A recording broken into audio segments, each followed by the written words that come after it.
Sa boxing, kinakailangan pong maibalik ni Manny Pacquiao ang dating bangi sa ibabaw ng ring upang muling kuminang ang kanyang boxing career. Ito po ang inilahad ni 3-division world champion Nonito Donaire Jr. sa PTV Sports, kasabay ng pagsasabing kinakailangang maging fully focused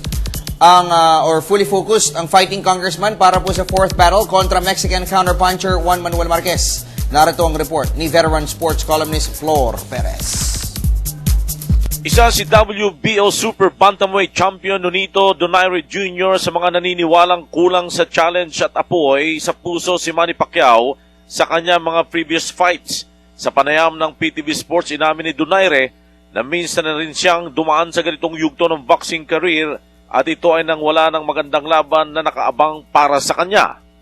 Well, I think his physical has been around that. It's just his mind maybe or perhaps the focus and inspiration to fight or the determination to fight.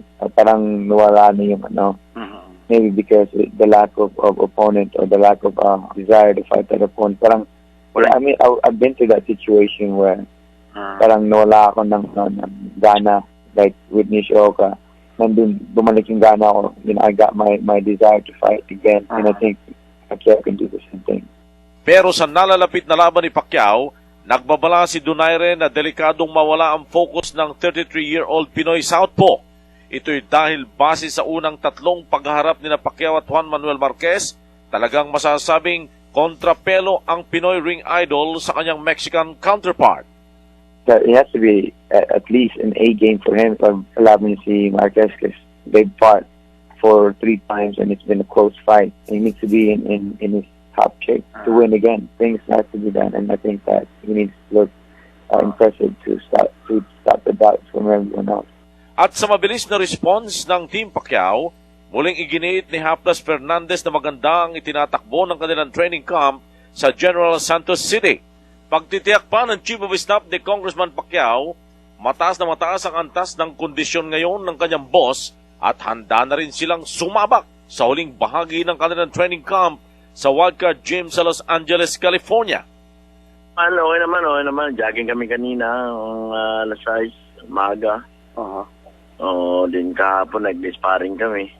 Wala. Araw-araw, ensayo kami. Walang problema, hindi naman napito yung mga ensayo namin sa mga commitment niya. Focus siya. Ang Team Pacquiao ay mananatili dito sa Pilipinas hanggang sa Sabado bago nila gugulin ang susunod na 6 na linggo ng kanilang ensayo sa Estados Unidos para sa kanilang asam na mapatulog ang karibal na nagbigay sa kanila ng doubt sa kabila ng 2 tagumpay. Para sa PTV Sports, Flor Perez, Telebisyon ng Bayan.